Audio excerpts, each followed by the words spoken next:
بسم اللہ الرحمن الرحیم الصلاۃ والسلام علیک یا سیدی یا رسول اللہ۔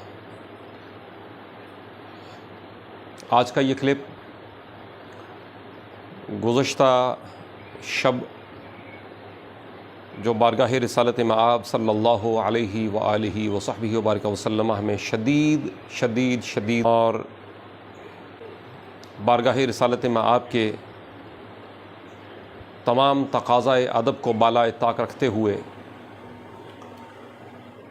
جن شیاطین نے گمراہ کن غلیظ ترین حرکت کی ہے اور حدود حرم میں انہوں نے یہ حرکت کی ہے، میں اس حوالہ سے کچھ بہت واضح اور کھلی باتیں کرنے جا رہا ہوں۔ قرآن حکیم میں اللہ تعالیٰ نے سورہ حجرات میں واضح ارشاد فرمایا، یا ایھا الذین آمنوا لا ترفعوا اصواتکم فوق صوت النبی ولا تجہروا له بالقول کجہر بعضکم لبعض ان تحبط اعمالکم وانتم لا تشعرون۔ فرمایا اے ایمان والو، اب یہاں پہ یہ بات ذہن نشین رہے کہ یہ غیر مسلموں سے خطاب نہیں ہے، یہ ایمان والوں سے خطاب ہے۔ لا ترفعوا اصواتکم، اپنی آوازوں کو نبی علیہ السلام کی آواز سے بلند بھی مت کرنا، یہ بھی کفر ہے۔ جب اللہ نے منع کر دیا تو اسے آپ کیا کہیں گے؟ یہ ناجائز ہے۔ اللہ کو یہ بھی پسند نہیں کہ بارگاہ رسالت مآب کا کوئی شخص اتنا بھی خیال نہ کرے کہ وہ حضور کی آواز سے اپنی آواز بھی بلند کرے۔ فرمایا یہ بھی اللہ نے منع فرما دیا، اور اگر ایسا کیا تو کیا ہوگا؟ ان تحبط اعمالکم وانتم لا تشعرون۔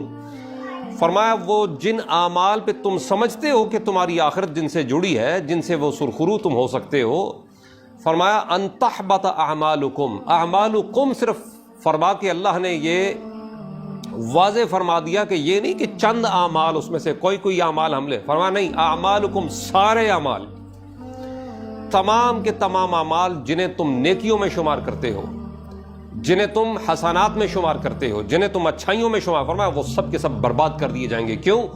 کہا سب سے اچھا عمل ہی تو یہ ہے کہ حضور کا ادب کرنا، حضور کی بارگاہ کا ادب کرنا۔ جب اسی کا خیال اور پاس نہ رہے تو بھاڑ میں گئیں تمہاری نمازیں، بھاڑ میں گئے تمہارے رکھے ہوئے روزے۔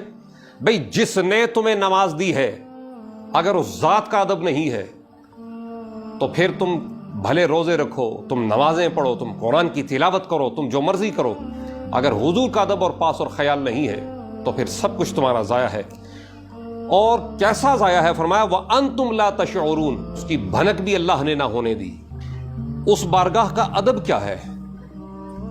فرشتوں کا سردار جبریل امین علیہ السلام جس بارگاہ میں اللہ کے حکم سے آئیں لیکن پھر آ کے حضور کی اجازت کے بغیر داخل نہ ہو پائیں، حضور کی اجازت کے بغیر کلام نہ کر پائیں، کیسی بارگاہ ہے وہ؟ میرے اور آپ کے پاس اگر موت کا فرشتہ آ جائے تو وہ کسی سے وقت نہیں پوچھتا کہ کتنی دیر میں تیاری کر لو گے، وہ کسی کو مہلت نہیں دیتا۔ لیکن بارگاہ رسالت مآب وہ بارگاہ ہے جہاں پہ موت کا فرشتہ بھی آ کے ہاتھ باندھ کے کھڑا ہے، اگر حضور اجازت دیں تو پھر کوئی معاملہ کروں،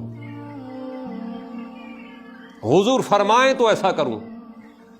70,000 نوری فرشتے صبح اور 70,000 نوری فرشتے شام کو اسی بارگاہ رسالت مآب مدینۃ الرسول میں زیارت کے لیے آتے ہیں، اور جو فرشتہ ایک بار آ جاتا ہے قیامت تک پلٹ کے اس کی حسرت رہ جاتی ہے، پھر مجھے بارگاہ رسالت مآب میں آنے کا موقع مل جائے اور میں پھر زیارت کے لیے حاضر ہو جاؤں، لیکن وہ آ نہیں سکتا۔ اتنی بڑی بارگاہ میں امام مالک جیسا بندہ وہاں بیٹھ کے درس حدیث دیں اور کتب حدیث کے اوراق کو پلٹنے میں اتنی احتیاط لازم برتیں کہ کہیں پہ ان صفحات کی آواز، اس کی جنبش ایسی نہ پیدا ہو جائے کہ امام مالک کہیں گستاخوں میں نہ لکھا جائے گا۔ اگلے اوراق کے پلٹنے کی آواز پہ بھی پاس اور لحاظ بارگاہ رسالت مآب کو مد نظر رکھیں۔ امام اعظم ابو حنیفہ جیسا بندہ 7 دن مدینۃ الرسول میں لوگوں کی ضد پہ رہے، لیکن ایک بار بھی حاجت کے لیے نہ جائے،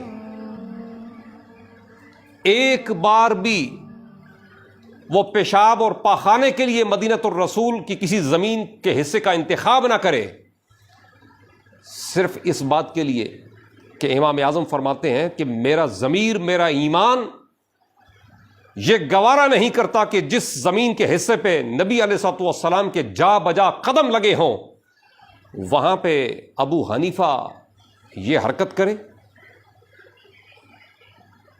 ان کے ہاں ادب اور پاس کا خیال اور کرینہ یہ ہے، اور وہاں پہ تم جیسے گماشتے جا کے اس قسم کے غلیظ نعرے لگائیں۔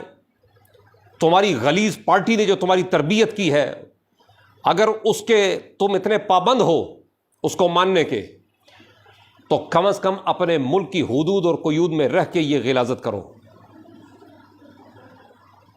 نعرہ ریاست مدینہ کا لگا کر وہ طرز اپنانا جو یزید نے اپنائی تھی، وہ طرز اپنانا جو مروانیوں نے اپنائی تھی، کم از کم اس کے لیے جس جگہ کا انتخاب کرنا ہے کم از کم اس میں حرمین شریفین کا نام نکالو۔ حرمین شریفین کو ہرگز ان جگہوں میں مت شامل کرو جہاں پہ تمہاری یہ بدتمیزیاں کی جا سکیں۔ آپ نے جو کام اچھے کیے ہیں ہم ان کی تائید بھی کرتے ہیں، تعریف بھی کرتے ہیں، لیکن اگر آپ اس قسم کی غلاظت کو پروموٹ کریں گے تو ہم آپ کو اور آپ کی سیاست کو جوتی کی نوک پہ رکھتے ہیں۔ اور وہ لوگ جو ہم جیسے عشاقان کی اس مذمت کو اپنے لیے سیاسی مفاد کے طور پہ استعمال کرنا چاہتے ہیں، میں ان کو کھلے الفاظ میں یہ کہتا ہوں کہ جیسی غلاظت وہ کر رہے ہیں تم سیاسی مفادات حاصل کرنے کے لیے ویسی غلاظت تم کر رہے ہو۔ ان پہ بھی اللہ کی اور اس کے رسول کی اور کل ملائکہ کی اور کل مخلوقات کی لعنت ہے، اور تم پہ بھی ویسی ہی لعنت ہے۔ کیا تم نے اللہ اور اس کے رسول کے حضور میں حاضر نہیں ہونا؟ قبر میں حضور کو کیا منہ دکھلاؤ گے؟ حشر میں حضور کو کیا منہ دکھلاؤ گے؟ میزان پہ حضور کو کیا منہ دکھلاؤ گے؟ حوض کوثر پہ حضور کو کیا منہ دکھلاؤ گے؟ پل صراط پہ حضور کو کیا منہ دکھلاؤ گے؟ کیا لا الہ الا اللہ محمد رسول اللہ کا کوئی حق نہیں ہے تم پہ؟ اگر تم میں نبی علیہ الصلوۃ والسلام کا، آپ کی بارگاہ کا، حضور کی اہل بیت پاک کا، حضور کے اصحاب کا اگر تم میں ادب نہیں ہے تو ہماری جوتیوں کی عزت تم سے زیادہ ہے۔